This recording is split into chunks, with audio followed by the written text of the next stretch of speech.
오늘 한번 시간이라고 하는 것하고 또 이야기라고 하는 걸 한번 생각해 보는 그래서 도대체 시간이 뭘까? 도대체 이야기라고 하는 것이 뭘까? 또 시간과 이야기가 어떻게 연결이 되나? 뭐 이런 이제 것을 한번 생각해 보는 그런 시간이 되면 좀 좋겠습니다. 그래서 그냥 시간은 시간 아닌가?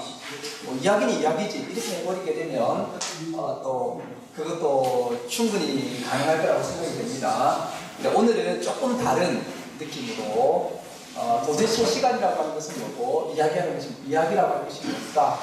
이런 것들을 한번 생각해보는 시간이 되면 좋겠고요. 오늘은 한 1시간 정도 강의를 하고 자유롭게 그 말씀하시는 것들에 대해서 질의응답하면서 이 시간을 좀 시작하면 좋겠습니다. 전체적으로 지난주에 제가 우리 이런 설명을 드렸습니다. 먼저 폴 리케르가 누구인가에 대해서 설명을 좀 드렸고요. 그리고 나서는 뭘 했냐면 폴 리케르의 아주 주된 이제 줄기 이분의 주된 줄기라고 하는 것은 상징과 은유와 이야기다. 상징과 은유와 이야기가 이분이 뭐 여러 가지 많습니다. 안 손본 것이 없다고 할 정도로 다양한 것을 손댄 사람이지만 그 중에서도 상징과 은유와 이야기라고 하는 이 줄기로 이분이 연구를 좀 하셨다고 하는 것입니다.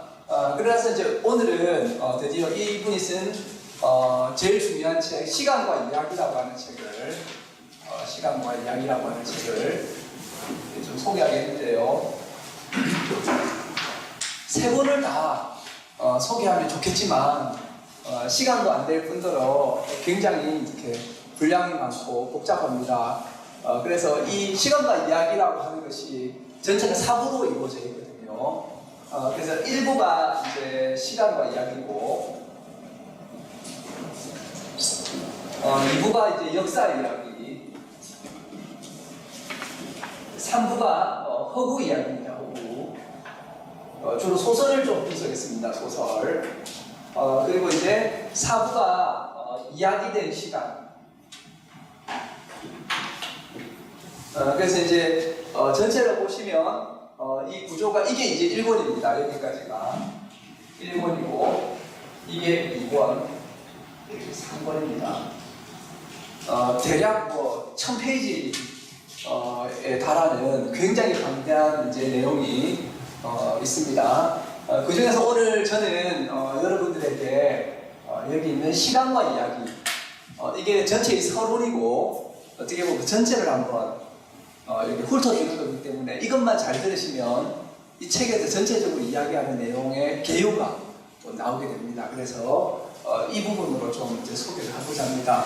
근데 쭉 흘러가는 이야기가 뭐냐면 시간에서 시작해가지고 이야기로 갔다가 이야기 중에는 역사 이야기가 있고 허구 이야기가 있다는 거죠.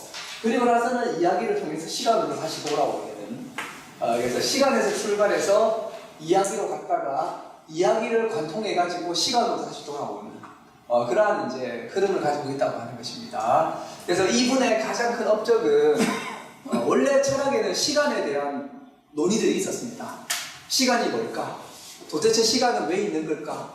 왜 우리는 이런 시간의 흐름 속에서 살아야 될까? 이런 고민이 있는데 그런 시간 철학의 문제를 굉장히 독특하게도 이야기라고 하는 측면에서 한번 풀어갔다고 하는 것입니다. 그래서 이야기라고 하는 것은 또 여기 김창환 선생님 계시지만 문학 연구하는 분들이 열심히 연구한 부분이 아니겠습니까? 그래서 오늘날에는 이야기학이 있습니다. 내러톨로지라고 해서 그래서 도대체 이야기가 왜 있는 것이고 우리가 이야기를 어떻게 읽어야 되고 이야기가 뭘까? 특히 요즘은 스토리텔링이라는 것이 좀 많이 이렇게 주목받고 있죠. 그래서 이야기에 대한 엄청난 연구가 진행되고 있습니다. 근데 리케르는 이 두 개를 섭렵해가지고 시간에 대한 주요한 이론을 다 공부하고 이야기에 대한 또 중요한 이론을 다 공부하고 그리고 나서는 이제 이걸 다 연구해가지고 시간과 이야기가 어떠한 연관을 맺는가라고 이어붙였다는 것입니다. 시간과 이야기라고 하는 다른 좀 종류가 다른 것을 이어붙였다는 점에서 굉장히 큰 의미가 있다고 생각이 듭니다. 그래서 시간에 대한 물음을 이야기에서 한번 답을 한번 찾아보려고 했다.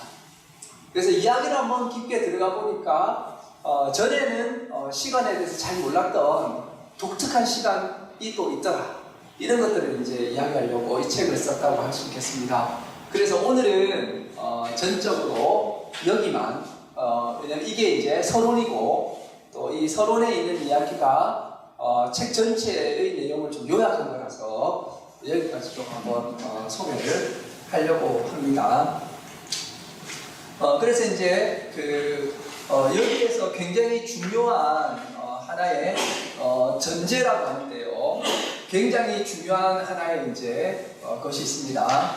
그게 뭐냐면 우리가 이야기에 있어서의 통일성이 있다는 것입니다. 이야기의 통일성.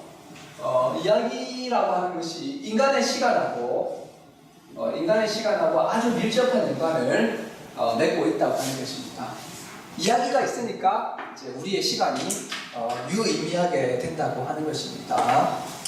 그리고 우리가 한 이야기를 읽을 때마다 언제나 우리가 만나게 되는 것은 하나의 시간입니다. 하나의 이야기를 읽게 되면 언제나 우리가 만나게 되는 것은 하나의 시간입니다. 예를 들어서 리케르가 여기에서 델러웨이 부인 이야기하는데 굉장히 하루 만에 일어난 일들을 소설에 다 쓴 거거든요. 그러니까 그 하루의 시간을 경험할 수 있다는 것입니다. 우리가 그 이야기를 통해서. 그리고 이제 예를 마의 산이라고 하면 좀 우리가 지상에서 보내는 시간과는 전혀 다른 시간을, 이상한 시간을 경험하는 거예요. 요양원에 가가지고. 정말, 여러분, 그냥 우리가 도시에서 보내는 이 시간, 하루 보내고, 한 주 보내고 이런 거하고, 이런 병에 걸려가 요양원에 갔더니, 거기에는 전혀 이상한 시간이 있더라. 또 시간 경험을 하게 되고, 또 프루스트를 또 다루거든요. 거기에는 잘 지내다가 갑자기 과자를 깨물었는데 옛날에 일들이 막 생각이 나고 이러면서 또 색다른 시간을 경험하게 되더라. 그래서 이제 이야기라고 하는 걸 잘 이렇게 뜯어보니까 또 우리가 굉장히 시간을 경험하게 되더라. 이런 이제 이야기를 하는데 그것도 특히 인간적인 시간. 우리가 영화 한 편을 쫙 보고 나면 우리는 그 사람의 일생이라고 하는 인간의 어떤 시간을 경험하게 됩니다. 그래서 이야기에서 보여주는 시간이 있다고 하는 것이죠. 그래서 이제 항상 이제 우리가 이야기, 소설, 이런 데서 내러티브라고 하는 데서 만나게 되는 것은 뭐냐면 언제나 시간이 있는 세계라고 하는 것입니다.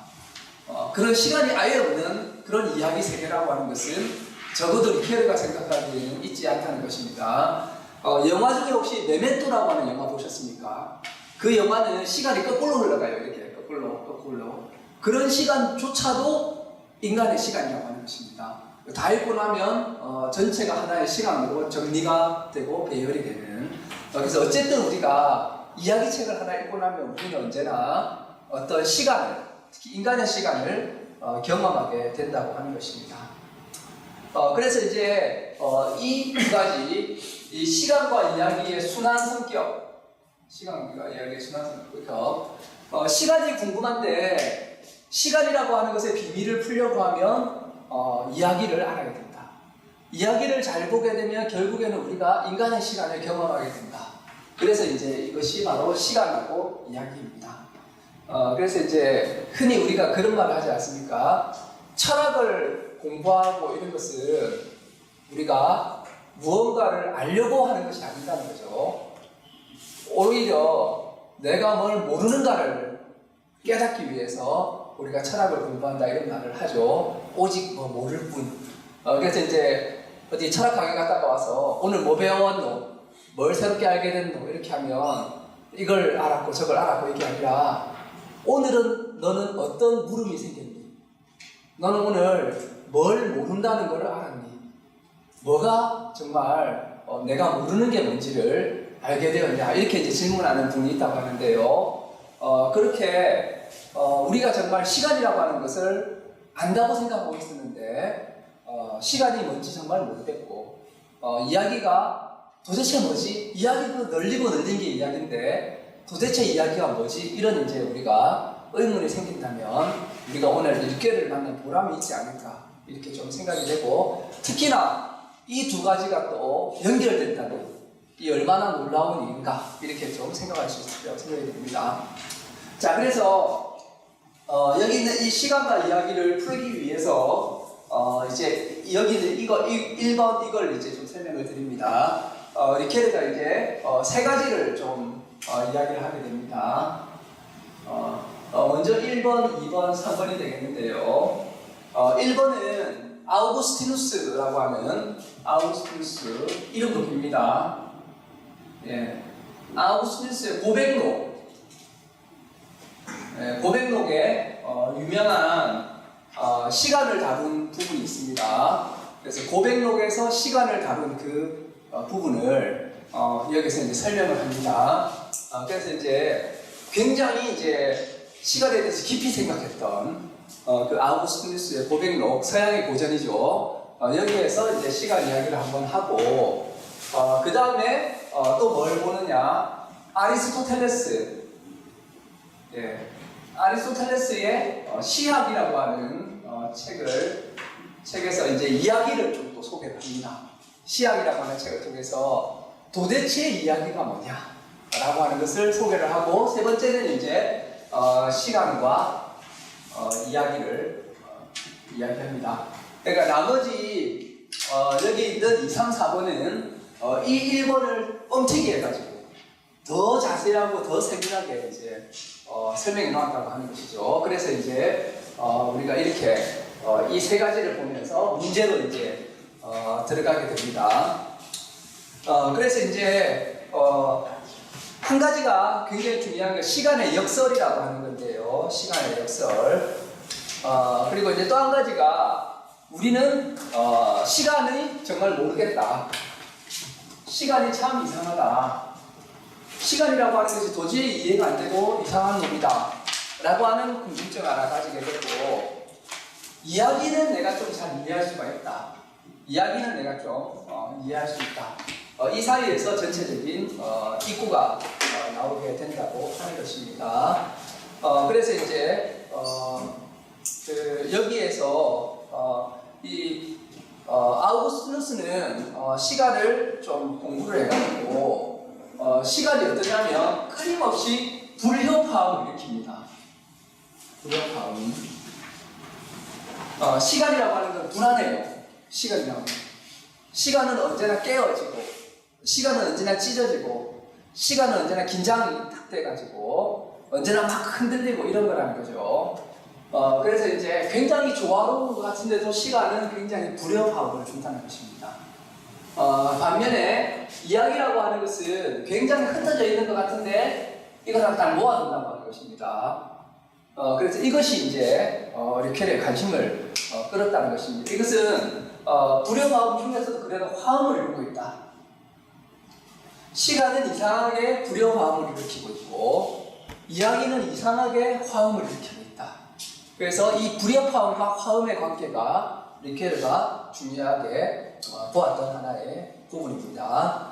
자, 그래서 이제 드디어 여기 있는 이제 아우구스티누스 고백록에서부터 시간 이야기를 한번 시작해 보겠습니다.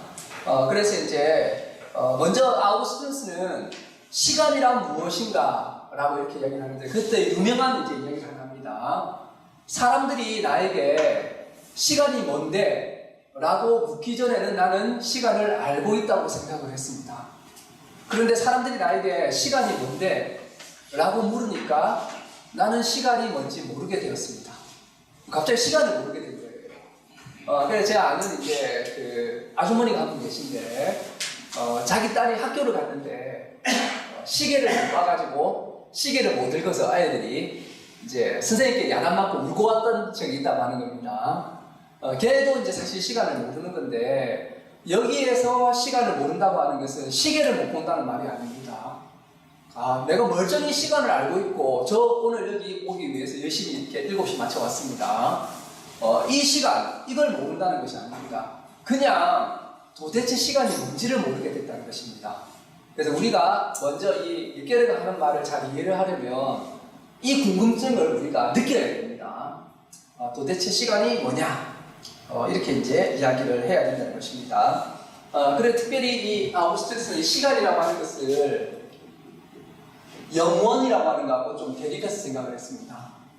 또 영원이라고 하는 것도 굉장히 어려운 주제입니다. 영원한 것. 세상에 영원한 것이 있을까? 너를 영원히 사랑해. 이건 영원해야 돼. 이런 이제 영원 이야기를 하고 있는데, 과연 또 시간과 영원을 어떻게 이제 생각해야 되냐? 이런 이제 가운데서 이제 드디어 시간 이야기를 풀어가기 시작합니다. 예, 여기에서 시간이라고 하는 것은 희망에 가득 찬 신음이다. 영원의 경지에 도달하지 못하고 시간 안에 있을 때도 우리의 영혼은 신음한다고 하는 것입니다. 이 시간 안에서. 혹시 그러셨습니까? 나는 이 시간을 사는 것이 너무 괴로워서 나는 신음해. 나는 영혼의 경지까지 가고 싶은데 못 가서 내 영혼이 언제나 깨어있습니다.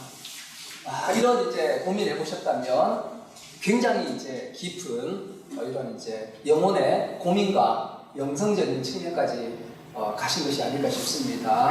아우구스투스가 바로 그 이야기를 하고 있는 것입니다. 시간이라고 하는 것이 굉장히 나를 불협화음을 일으키고 시간이 나를 아프게 하고 시간이 나를 긴장되게 하고 힘들게 한다고 하는 것입니다. 자, 그럼 왜 이렇게 되는가를 한번 살펴보고자 하는데요. 시간이라고 하는 것이 굉장히 이제 하나의 문제가 있습니다. 이 말 한번 잘 읽어보십시오. 자, 어떤 사람이 이런 주장을 합니다. 시간은 없어. 자, 한번 물어보겠습니다. 시간이 있다고 생각하시는 우리 선생님들 손 한번 좀 들어주십시오. 시간은 있지.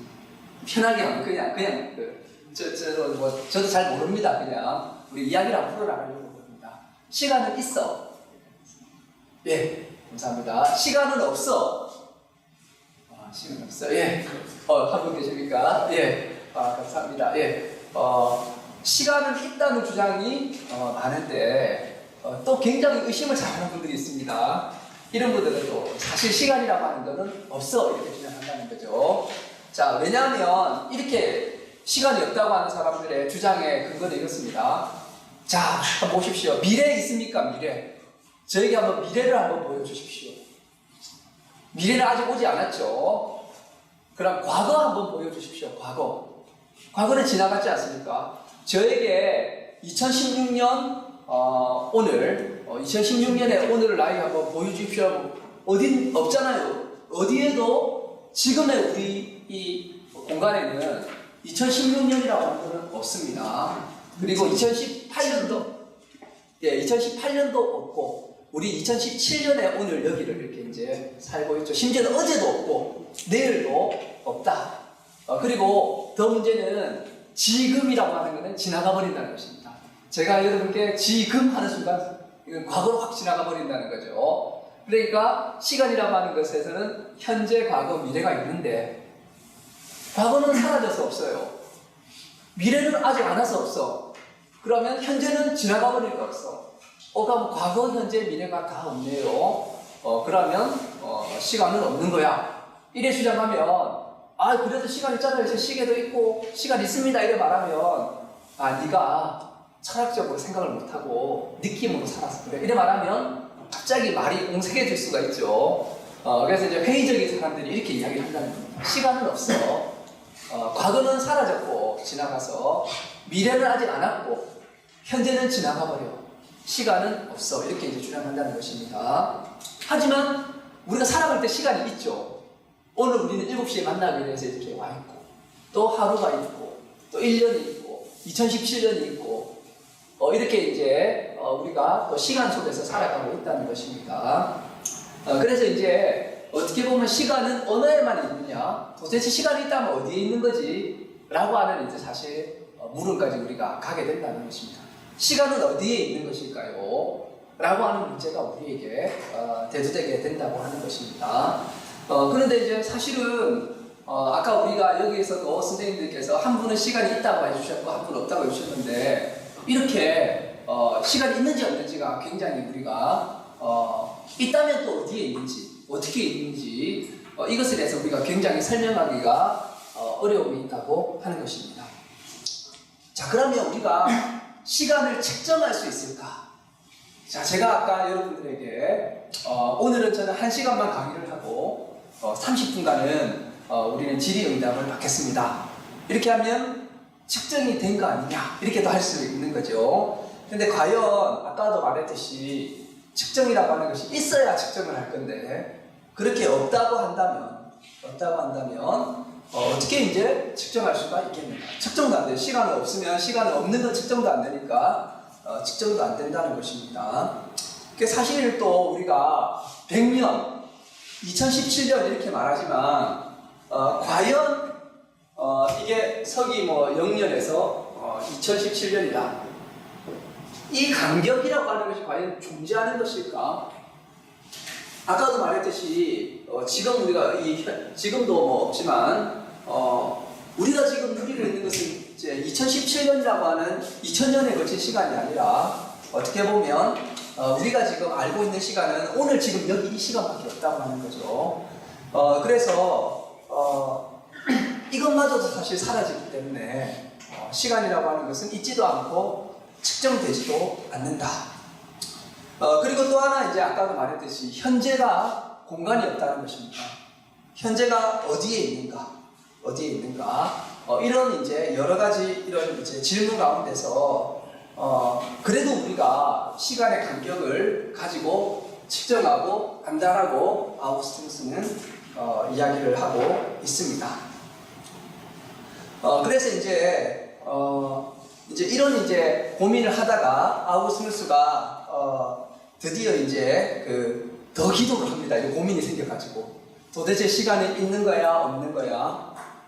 시간은 측정될 수 있는 거야, 없는 거야? 시간은 길이를 가지고 있는 거야, 없는 거야? 시간은 공간을 가지고 있는 거야, 없는 거야? 이런 막 고민이 생기니까 이 사람이 너무 머리가 아프니까 이제 막 명상을 하다가 기도를 해버립니다. 그래서 주여 나의 희망이신 당신이여 나의 탐구를 보다 멀리 밀고 나갈 수 있게 해주십시오 라고 간절하게 기도하고 또 생각을 또 진행시킵니다. 그래서 이 아우구스티누스에게는 이런 철학적인 생각하고 기도가 구분이 잘 안 됩니다. 생각이기도 하면서도 기도이기도 하고. 왜냐하면 철학적인 이 대화 상대가 여기서는 하나님이거든요. 신에게 이렇게 이제 한다는 거죠. 그래서 이 아우구스티누스 이제 수도에 계신 분 이야기를 제가 들어본 적이 있는데요. 평생을 이 기도를 드리고 살아가는 분들이 있답니다. 주여, 당신은 누구십니까? 그리고 나는 누구입니까?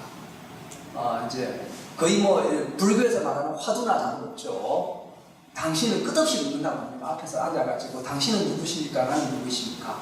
이런 이제 하나의 초점된 물음도 있지만 이 고백록처럼 책을 써가면서 막 시간은 무엇입니까? 시간은 어디 있습니까? 시간이라고 하는 게 있습니까? 없습니까? 막 이런 이제 고민을 막 해가면서 또 기도까지 간다는 것이죠. 그러면서 이제 아우구스티누스의 고민이 시간이 어떻게 있는가에서 어디에 있는가로 바뀌게 됩니다. 도대체 시간이 어디에 있는가? 시간이 없다고 말하는 사람 주장을 들어보면 시간이 없는 것 같은데 아무래도 실제적으로는 시간이 있는 것 같다는 거죠. 시간이 없다고 말하기 너무 힘들어. 시간이 있어 분명히. 네가 아마 말을 잘해가지고 나를 설득해서 시간이 없다고 말해도 시간이라고 하는 것은 있어. 시간은 있어. 이렇게 이제 이야기가 되는데 그러면 시간은 어디에 있는가? 라고 이렇게 질문이 됩니다. 그러면서 이제 이 사람이 이런 이제 생각을 하게 됩니다. 우선 우리에게는 기억이라고 하는 것입니다. 기억. 그리고 미래에 대한 기대가 있다. 기억이라고 하는 건 하나의 흔적이 있는 거죠. 흔적. 그래서 옛날에 내가 와서 나무에 표시해놨던 이제 그 나무의 흔적, 기억이죠. 그리고 이제 앞으로 일어날 일에 대한 기대. 그래서 이제 기억이라고 하는 것은 과거의 이미지를 갖는 것입니다. 과거는 없어졌지만 과거에 대한 이미지는 있는 거죠. 그래서 이제 우리 어르신들께서도 몇십 년 전에 그 사건을 우리가 지금 불러와서 만질 수는 없어요. 하지만 그때의 이미지를 떠올리면서 30년 전, 40년 전의 기억을 하실 수 있을 거라고 생각이 됩니다. 근데 이제 이 이미지라고 하는 것은 뭐냐면 우리 정신 속에 남아있는 흔적입니다. 그래서 어떻게 보면 우리 기억이라고 하는 것이 마치 사진처럼 그림처럼 이미지로 남아있는 그런 것일 수 있다고 하는 것입니다. 그러면 기대는 뭐냐? 기대도 진짜 있는 건 아니에요. 진짜. 기대라고 하는 것은 우리가 있을 거라고 또 그려놓은 것입니다. 기대한 것이 진짜 있을 수도 있고 없을 수도 있습니다. 하지만 그 기대라고 하는 것도 진짜 있는 것이 아니라 우리가 뭔가를 기호로 이런 일이 일어날 거야 라고 말한 것이지. 내 아들이 이번에 좋은 대학에 합격할 거야. 이거는 그냥 기호지 진짜 실제는 아니에요. 실제로 가시게 되면 그때는 간 거지만, 그래서 이제 이런 기억과 기대 속에 시간을 우리가 생각할 수가 있다고 하는 거죠.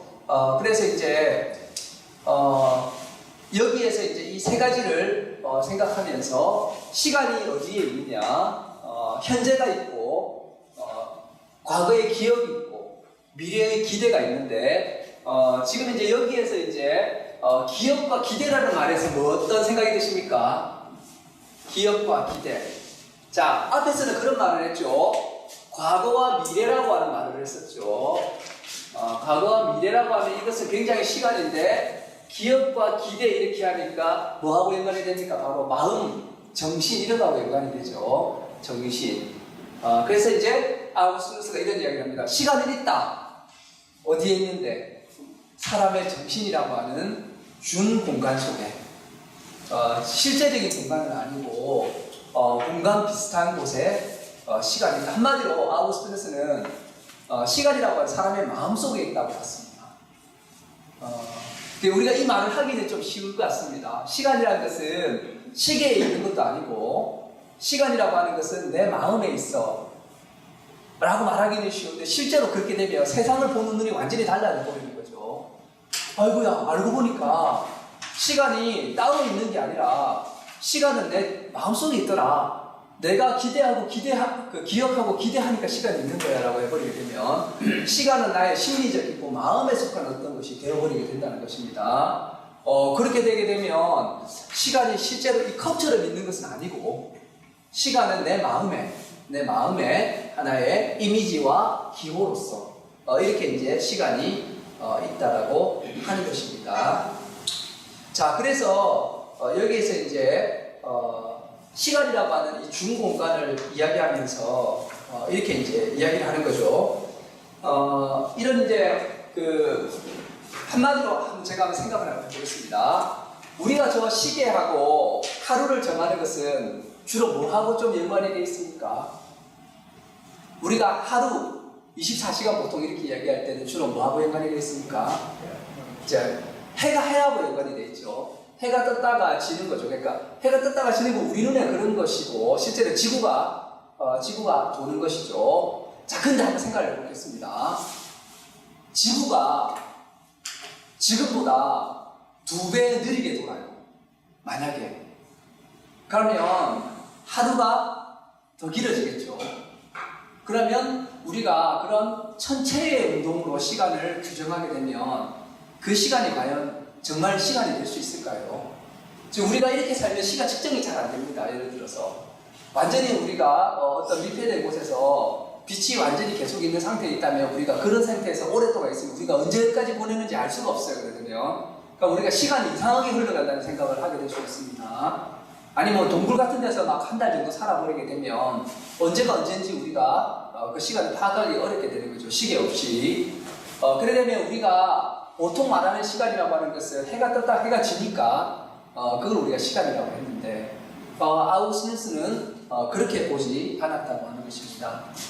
그래서 오히려 시간이라고 하는 것은 그런 식으로 무언가 이렇게 이 생수병처럼 밖에 있는 것이 아니라 마음속에 있는 것이기 때문에 이 정신의 이완, 정신이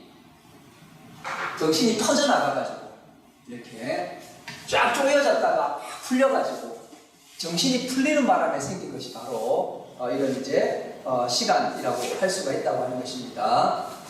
그래서 시간을 아우구스누스는 뭐라고 불렀냐면 정신의 이완이라고 불렀습니다. 시간은 어떤 물체가 움직인 시간 때문에 생기는 것이 아닙니다. 시간이라고 하는 것은 바로 정신이 느슨해져가지고 정신이 이완돼가지고 시간이 나온다고 하는 것입니다. 그럼 집중하면 어떻게 되는데? 집중하면 현재에 몰입이 됩니다. 과거 기억이 너무 많고 막 기대가 너무 많은 것에 시간이 흩어진 것입니다. 집중하게 되면 현재에 완전하게 이제 몰입이 되는 것입니다. 그래서 이제 이런 이제 시간 관계에서는 좀 빨리 진행하겠습니다. 그래서 이제 이런 이제 정신의 이완이 시간이라고 했는데 결국에는 이 정신의 이완은 영원하고는 좀 차이가 난다고 하는 것입니다. 여기에서 이제 아우구스티누스의 독특한 영원감이 있는데요. 우리 여기에다가 한번 써보도록 하겠습니다. 자, 우리가 영원이라고 할 때 이런 생각을 할 수 있습니다. 자, 시간이 있는데 이게 시간의 선이라고 하겠습니다. 시간이 무한히 흘러가게 되면 이걸 영원이라 생각할 수 있죠. 영원. 근데 아우구스티누스는 그렇게 생각하지 않았습니다. 아우구스티누스는 시간과 별도로 영원이 존재한다고 봤습니다. 이쪽을 안 나가도 이거는 시간일 뿐이지 영원은 아니에요. 무한하게 이렇게 가도 이것이 시간이 무한하게 간 것이 영원이 아니라 바로 영원은 별도로 이렇게 있습니다. 별도로. 근데 이제 이 우리의 시간의 삶은 언제나 과거와 그 미래로, 다시 말하면 우리 정신에 있어서의 기억과 기대로 이렇게 흩어져가지고 막 이렇게 풀려있는 이런 세상이라는 거죠. 일종의 속세입니다, 속세. 우리의 속세는 이런 식의 이제 세상입니다. 아우구스티누스에게는. 하지만 여기에서는 신의 차원에 있는 곳인데요. 여기에서는 영원한 현재만 있습니다. 영원한 현재. 신에게는 모든 것은 영원한 현재입니다. 영원하면서도 현재인 이제 시간입니다. 그래서 사실 아우구스티누스는 시간도 창조됐다고 하고 있습니다. 신에 의해서. 만물이 창조될 때 시간이 창조됐다고 보고 있습니다. 시간도 피조물이라고 보고 있기 때문에 우리는 이 시간이라고 하는 것이 무한대 전부터 있다가 무한대 후까지 이어질 거라고 생각하지만 아우구스티누스는 그렇게 생각하지 않았습니다. 근데 놀랍게도 이런 생각이 요즘에 빅뱅 우주론하고 많이 유사하죠. 빅뱅 우주론도 137억 년 전에 우주가 폭발해가지고 그래서 시간도 공간도 유한합니다. 지금 이 우주는 빅뱅 우주론의 우주는 시간과 공간도 유한하죠. 이렇게 이제 시간도 창조되면서 신의 피조물로서 어떤 한계를 갖고 있고 그보다 더 근본적인 신의 차원은 바로 영원이다. 이렇게 이제 이야기를 하고 있습니다.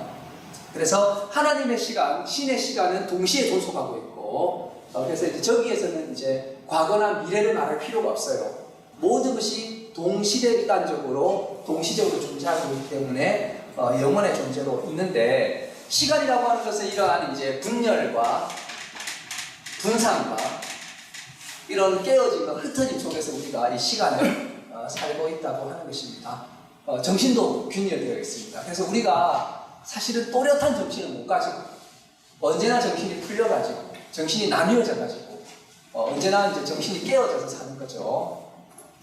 그래서 어떻게 보면 우리가 이제 이건 철학 시간이 종교 시간은 아니지만 영성 수련을 한다는 것은 정신을 모아가지고 완전한 몰입 가운데서 현재에 완전히 집중하는 것을 뜻할 수도 있습니다. 그래 되면 적어도 아우구스티누스에게서는 정신은 굉장히 통합되어 있고 단순한 삶을 살 수가 있는 것이죠. 근데 시간은 그런 것이 아니고 안 됩니다. 또 그렇게 우리가 살아가면서 내일 걱정 안 하고 살 수 있습니까? 어제가 나에게 후회를 안 주고 나의 영향을 안 미치고 살 수가 없는 거죠. 우리에게는. 그래서 이제 시간 속에 있는 유한자는 슬픔과 붕괴와 함몰과 회체와 고통과 추방 이런 것들과 시간이 연결되어서 아우구스티누스에게도 우리 속세의 삶은 이렇게 이제 살아가게 된다고 하는 것입니다. 그래서 이제 이런 흩어짐이 이제 시간의 하나의 이제 궁극적인 하나의 문제라고 이렇게 아우구스티누스에게는 봤다면, 그러니까 그 아우구스티누스는 시간이라고 하는 걸 생각해보니까 흩어져서 끝났지 않습니까? 그런데 아리스토텔레스는 이 흩어진 것을 모은다는 것입니다. 뭐가 모으냐? 바로 줄거리가 모은다는 것입니다. 줄거리라고 하는 것은 이 흩어진 것을 모으는 것입니다. 서로 다른 것들이 막 여러 사건들이 모여가지고 하나의 전체 줄거리가 형성되게 됩니다. 그래서 이제 이야기로 넘어가게 됩니다. 그래서 시간은 흩는 작업으로 이렇게 끝이 나게 된다면 줄거리는 모으는 걸로 이렇게 끝이 나게 됩니다. 그래서 이제 아리스토텔레스의 시학을 보면 계속적으로 이 사람이 비극 중에 최고의 비극을 뭘로 보냐면 결국에는 플롯 줄거리가 모든 걸 다 결정합니다. 심지어 등장인물은 뒤에 가서 넣어도 됩니다. 등장인물 캐릭터 같은 경우에는 뒤에 가서 들어와도 돼요. 제일 중요한 것은 줄거리가 좋은 작품이 된다. 이렇게 이제 이야기를 하고 있죠. 그래서 이제 아우구스투스만 해도 이런 이제 불협화음, 시간의 불협화음에서 고통받고 신음하고 있다면 이 아리스토텔레스의 세계는 이 비극에 있어서 화음의 승리를 이야기를 하고 있습니다. 화음의 승리. 결국에는 우리가 흩어진 것들을 잘 모아가지고 잘 만들 수 있다고 하는 것입니다. 그래서 멋진 이제 이야기를 만들어낼 수가 있다고 하는 것이죠. 그래서 이제 여기 아리스토텔레스 시학의 핵심은 바로 줄거리하고 모방이라고 합니다. 모방.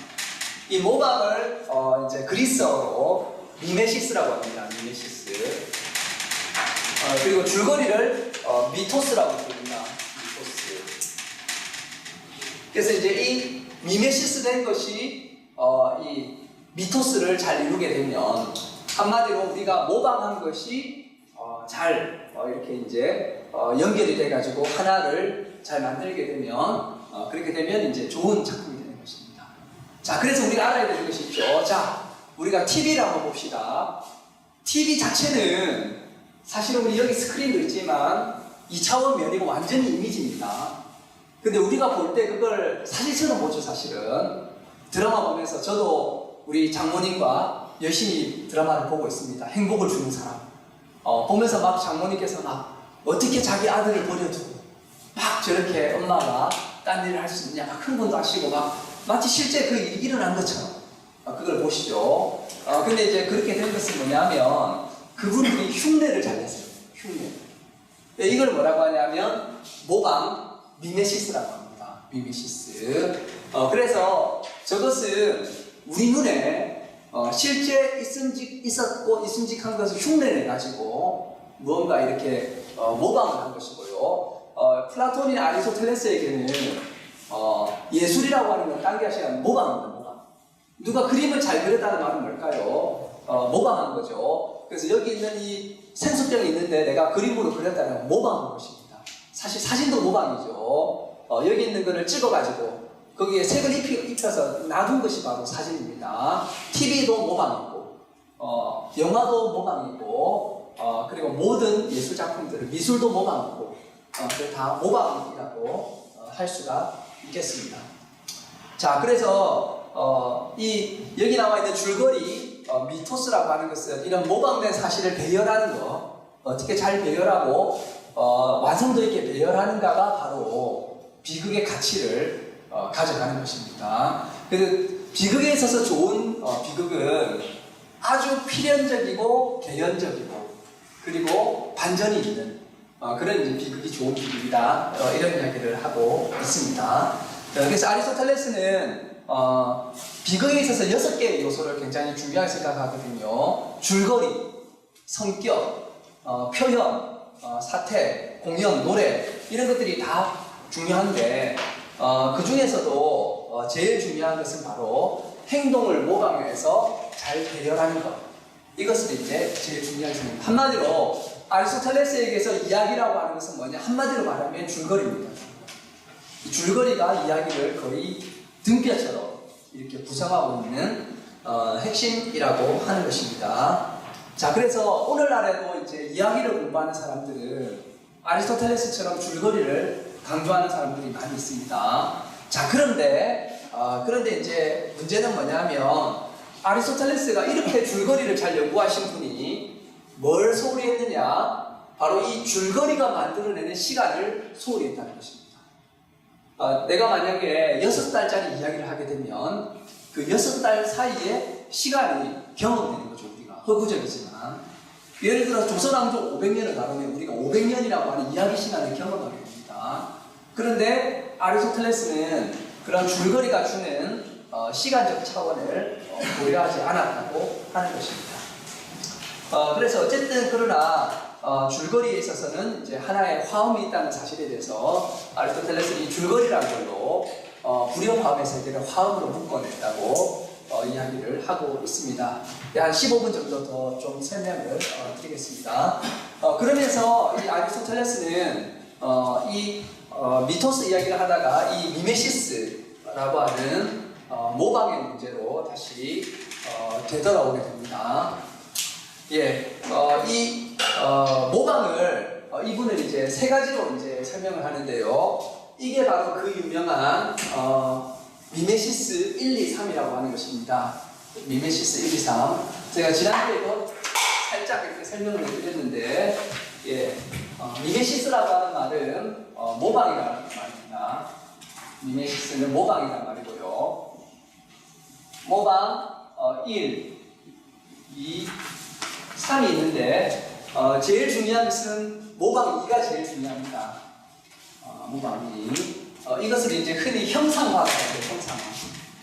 형상화. 바로 우리가 눈으로 볼 수 있게 만들어줬다는 것입니다. 그래서 이것이 제일 중요한 미메시스고요. 이것은 이제 형상화의 전 단계라 해서 전형상화라고 하고 형상화가 이루어진 다음에 후형상화라고 합니다. 그래서 이제 이 모방 1이라고 하는 것은 실제 세계를 말합니다. 실제 세계를 말하고요. 갑자기 여기에서 우리가 어디로 가게 되냐면 이야기 세계로 가게 됩니다. 이야기 세계. 그리고 다시 어디로 오게 되느냐? 이런 이제 청중의 실제 세계로 오게 됩니다. 그러면 이렇게 했네. 한마디로 이런 거죠. 내가 영화 보기 전에 살아가고 있다가 영화를 봤습니다. 그리고 영화를 보고 나서 또 다시 돌아온 거죠. 그러면 뭐가 바뀌었는지 우리가 이걸 경험했다고 하는 것입니다. 하나의 이야기 세계를 경험했다는 것입니다. 그래서 이제 여기에는 아주 독자적인 이제 하나의 세계가 있다고 이야기를 하고 있습니다. 그래서 이걸 뭐라고 불렀느냐? 상류라고 불렀어요. 상류. 우리가 하류라고 불렀습니다. 하류. 어떻게 보면 아리스토텔레스는 이제 이 세 가지의 모방을 다 생각했다기보다는 주로 이제 여기에 초점을 많이 맞춘 거죠. 하지만 실제 여기가 이 세계가 있고 여기를 모방해가지고 이제 다시 모방해서 이 세계가 있고 또 다시 이제 이것이 새롭게 모방되는 과정으로 또 좀 복잡하게 이야기를 했다고 하는 것입니다. 그래서 이제 이런 이제 그 이야기를 통해 가지고 시간은 비로소 어떤 시간이 되느냐? 인간의 시간이 된다라고 하는 것이 이제 하나의 이제 특징인데요. 먼저 미메시스 1이라고 하는 걸 좀 더 자세하게 한번 소개를 한번 해보도록 하겠습니다. 미메시스 1. 이것은 일반적으로 우리가 이제 행동을 하게 될 때 우리가 행동을 보는 것을 말합니다. 저 사람이 이제 행동을 했다. 어떤 행동을 했다. 그러면 그 행동을 우리가 이해할 수 있고 그 상징적인 의미를 알 수가 있고 그리고 그 행동 세계에서 어떤 일이 일어나는지 우리가 아는 그런 이제 세계를 말할 때 우리는 보통 미메시스 1이라고 이렇게 부르고 있습니다. 그래서 이제 이 행동이 그냥 하나의 이제 행동일 뿐만 아니라 이게 하나의 이제 이 미메시스 2로 다 가기 전에 실제 단계를 말하는 거죠. 그러면 이제 우리가 예를 들어서 누가 화가 나가지고 손을 이렇게 들었다. 이렇게 되면 화가 났다는 상징이 되는 거죠. 그 행동에는 바로 그런 상징도 같이 있다고 하는 것입니다. 그리고 이 행동에는 바로 시간도 있습니다. 그래서 우리가 어떤 이야기로 만들어내기 위해서는 뭐냐면 하나의 상류가 있어야 된다고 하는 거죠. 그 상류라고 하는 것은 뭐냐? 바로 사람들이 살아가고 있는 실제적인 삶의 모습들이라고 하는 것입니다. 그래서 여기에서 벌써 하나의 행동은 하나의 의미를 가지게 됩니다. 그리고 하나의 행동은 하나의 상징을 가지게 됩니다. 그래서 여기에서 작동하는 것이 바로 하나의 실제 행동에서의 의미와 이해와 상징의 영역을 이야기할 때 미메시스 1이라고 이야기를 하고 있습니다. 그래서 여기에서 작동하고 있는 하나의 개념망, 의미, 상징 이런 것들, 시간 이런 것들을 이야기할 때 미메시스 1이라고 하고, 이것이 이제 사실은 미메시스 2의 하나의 이제 근거가 되는 하나의 그러한 부분이라고 할 수가 있겠습니다. 자, 그런데 미메시스 2가 되면서 새로운 세계가 열려요. 이것은 바로 뭐냐? as if의 세계가 열린다 이런 말합니다. as if의 세계가 마치 뭐뭐과 같은의 세계가 열리게 됩니다. 여기서 열리는 것이 바로 허구의 왕국이 열리게 됩니다. 우리가 TV에서 보는 드라마, 월계수 양복점 신사들, 이제 완전 허구의 세계죠. 하지만 그 월계수 양복점 신사들이라고 하는 드라마가 펼치고 있는 이야기들이 어떤 우리가 지금 아무것도 없이 그냥 완전히 만들어낸 것일 수는 없죠. 우리 사회에서 있는 여러 가지 일들, 결혼이라든지 사랑이라고 한다든지 회사라고 한다든지 이런 것들에서 일어나는 수많은 사건들을 이렇게 이제 as if의 세계로, 마치 뭐뭐신 것처럼의 세계로 엮어놓은 것이 바로 이런 이제 as if 미메시스 2의 세계라고 하는 것입니다. 이런 면에서 이제 완전한 허구라고 할 수 있는 이제 소설하고 역사가 구분된다는 그런 이제 보고는 있습니다. 그래서 이런 이제 이 세계에서 일어나는 것들은 바로 여기 있는 이제 이 줄거리를 통해서 전체가 매개된다라고 이야기를 하고, 이렇게 이제 이야기된 것들이 하나의 단일한 이야기 세계를 이룬다는 것입니다. 그래서 우리가 영화를 봤는데 영화가 사건이 뒤죽박죽이야, 시간이 뒤죽박죽이야 이러면 무슨 이야기인지 하나도 모르지 않습니까? 그렇게 되지 않고 하나의 이야기가 허구로 꾸며져서 나왔지만 그래도 우리가 드라마를 재미있게 볼 수 있습니다. 왜냐하면 1화에서 했던 거하고 10화에서 했던 게 연결이 되거든요. 그러니까 우리가 하나의 일관된 세상을 볼 수가 있지 않습니까? 하지만 그것은 사실은 허구의 세계라고 하는 거죠. 허구의 세계. 근데 그 안에서도 또 시간이 있어요. 그 안에 드라마에서 어린 시절에서부터 커서 만나서 이렇게 결혼하기까지의 과정, 이런 것들이 다 이제 들어가 있다고 하는 것입니다. 그래서 이제 어떻게 보면 이 이제 순서가 있습니다. 이 줄거리라고 하는 것을 아리스토텔레스는 뭐라고 말했냐면 시작과 중간과 끝을 갖는 것이라고 말했습니다. 시작과 중간과 끝. 그래서 이제 이것이 굉장히 중요하죠. 그래서 적당한 크기도 가져야 되고, 그래서 10부작이냐 16부작이냐 이런 것이 굉장히 이제 유의미하게 되는 거죠.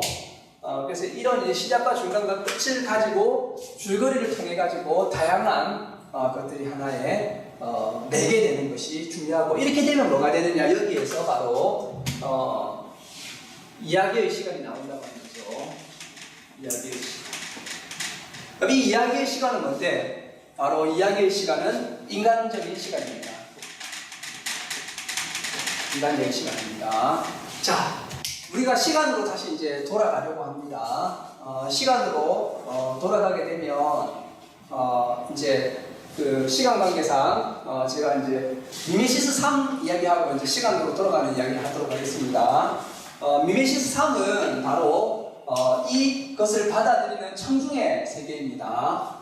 그래서 이런 이제 세계를 잘 연구한 사람들이 어떤 사람들이냐? 바로 이제 독자 반응 비평가를이라는 사람입니다. 비평가를. 혹은 이제 수용미학이라고 하는 어려운 용어도 쓰는데요. 수용미학. 자, 이 사람들은 어떤 주장을 하냐면, 자, 작가와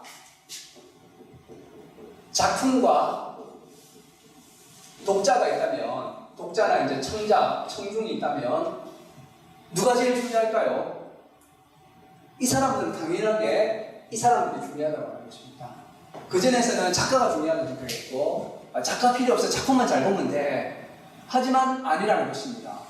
우리가 볼 때 작품이 완성된다고 하는 거예요. 작품이라고 하는 것은 그것을 보는 사람이 있을 때야만이 비로소 그 존재가 완성되는 것이기 때문에 이 독자층이 굉장히 중요하다는 것입니다. 그래서 이제 어떻게 보면 이 독자가 굉장히 강력한 인원이 이제 여기 나와 있는 이 사람들이고, 이 이제 미미시스 3의 세계는 바로 저기에 이제 굉장히 초점을 맞추고 있다고 하는 것입니다. 이 사이를 사실은 내개하는 것이 바로 독서예입니다. 독서예이. 그래서 이제 이 이야기의 세계가 우리에게 영향을 미치고 또 우리가 이제 이야기의 세계를 완성할 수가 있습니다. 여기까지가 이제 전체적인 이제 이야기의 세계에 대한 개발적인 하나의 이제 흐름이고요. 그리고 나서 이제 어떻게 하느냐, 바로 여기에서 이야기된 시간이 나오게 됩니다. 이 3주의 미메시스를 거쳐가지고 이렇게 거쳐가지고 이야기된 시간이 나옵니다. 그럼 이야기된 시간이라면 도대체 뭔데? 이렇게 이야기를 하는 것입니다. 이것은 바로 이런 이야기입니다. 바로 우리가 시간 야경을 보니까 두 가지 축이 있더라. 하나는 우주적인 시간이 있고, 하나는 심리적인 시간이 있다는 것입니다. 심리적인 시간. 이것은 이제 아리스토텔레스가 물체가 운동하게 되면 시간이 나온다고 봤어요. 자, 여기서 제가 이렇게 했습니다.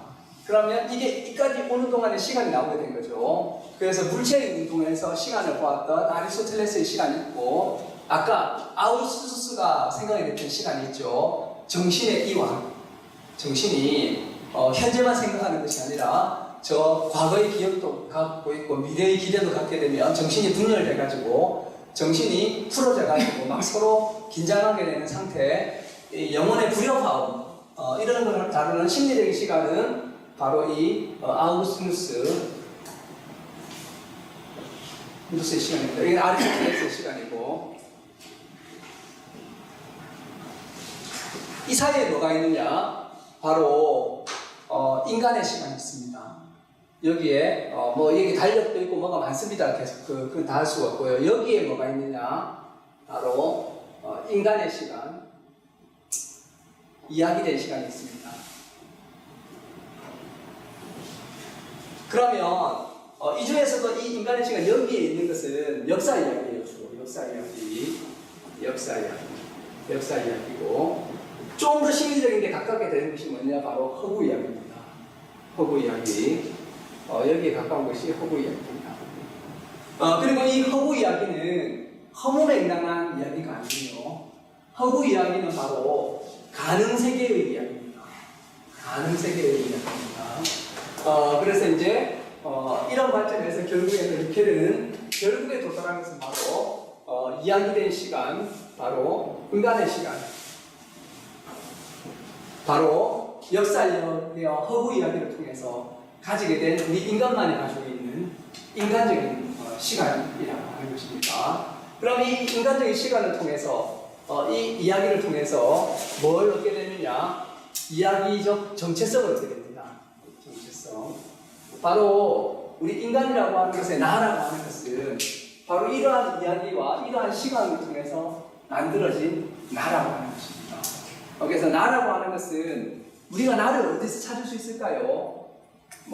나는 생각한다. 생각에서 찾을 수 있을까요? 나는 의지한다. 아닙니다. 여기 리케르에게는 바로 이야기가 나의 정체성이 되는 것입니다.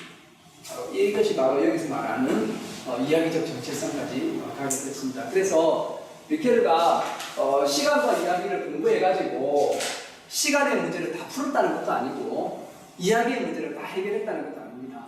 이 둘을 시간과 이야기라는 걸로 이어붙여가지고 무언가 새로운 걸 하나 만들어냈는데, 그 새로운 것이 바로 뭐냐? 이야기된 시간, 인간의 시간, 그리고 거기에서 얻어진 것은 뭐냐? 바로 내러티브 아이덴티티, 바로 서사적 정체성이라고 하는 것을 얻게 되어서 이 사람은 드디어 내가 누구인지를 말할 수 있는 길을 하나 열게 된 것입니다. 나는 어디에서 알 수 있느냐? 바로 나의 이야기에서 알 수 있습니다. 내 이야기가 나를 결정하는 것입니다. 하지만 이제 내 이야기는 굉장히 단순하지가 않습니다. 예를 들어서 이제 요즘 우리 제가 아는 분들 자서전 사업을 하시던데요. 자서전. 이제 이런 말이 있죠. 어르신 한 분이 돌아가게 되면 돌아가시면 도서관 하나가 사라진다 이런 말이 있습니다. 한 분의 어르신이 갖고 계신 그 삶의 정보와 이야기들은 너무나도 중요한 이제 이야기들입니다. 그래서 노인 한 분이 돌아가시게 되면 도서관이 하나 사라진다고 했죠. 그래서 그것을 되살리기 위해서 그분들의 이야기를 듣습니다. 구술로. 그러면 녹음기를 딱 준비해가지고 내가 어렸을 때 뭐 일제시대에 태어났는데 뭐 6.25가 있고 막 쭉쭉쭉쭉 이야기가 돼가지고 오늘 여기까지 온 거야. 이렇게 되게 되면 그 이야기 안에 그분의 정체성과 그분의 삶이 담요가 들어가 있습니다. 근데 문제는 이거예요. 그 안에 숨겨진 내용들이 어마어마하게 많다는 것입니다. 그 안에 그게 끝이 아닙니다. 그 안에 거기에는 이 어르신이 자신의 삶을 바라보는 관점도 존재하고 있고 아직 숨겨졌던 수많은 이야기들 이것이 이제 바로 이야기의 풍부함입니다. 그 삶의 이야기는 새롭게도 이해될 수가 있고 심지어는 꿈 같은 데서 나오듯이 심층적으로 이해될 수도 있어요. 수많은 우리의 이야기 안에서도 굉장히 이런 다양한 이야기들이 나올 수 있다는 것이고요. 또 나의 이야기의 마지막은 누가 내리느냐? 바로 내가 내리는 시합니다. 내가 죽고 나도 이야기가 이어진다는 거죠. 어떻게 보면 우리는 죽고 나서 비로소 이야기의 세계로 완전하게 들어가게 됩니다. 그럼 누가 내 이야기를 완성시켜 주느냐? 내 주변 사람들이 나 이야기를 완성시켜 주는 것이죠. 그래서 저 사람이 돌아가셨는데 그런 사람이었어요. 내 이야기를 안 하고 완성이 되는 것입니다. 그래서 결국에는 이제 나라고 하는 것이 이제 사실은 결국에는 어떻게 보면 하나의 이야기가 되는 것은 이제 탄생에서 죽음까지 그리고 이제 공동체가 바로 굉장히 이제 나의 마지막 이야기까지는 결국에 마지막에는 이제 남들이 이제 그것을 알게 된다고 하는 것이죠. 나의 마지막을 이런 이야기들을 하고 있습니다. 르케르는 지난번에 말씀드렸듯이 강력한 개신교 신자였기 때문에 부활을 믿었을 겁니다. 하지만 철학에 있어서는 부활을 언급하지는 않았습니다.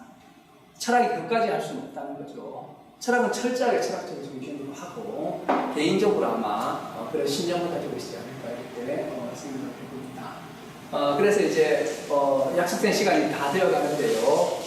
그래서 이 이제 르케르의 생각을 통해서 지금 제가 많이 생략을 했습니다. 이 안에는 수많은 역사 이론들이 있고, 수많은 서사 이론들이 있고, 수많은 시간 이론들이 있습니다. 몇 가지들이 있습니다. 그것을 이제 우리 여기서 다 할 수는 없고, 이런 이론 속에서 우리가 시간이 무엇이고, 이야기가 무엇이고, 인간의 시간이 무엇인가 한번 성찰해 본다면 아마 이 밤이 뜻깊지 않을까 생각이 듭니다.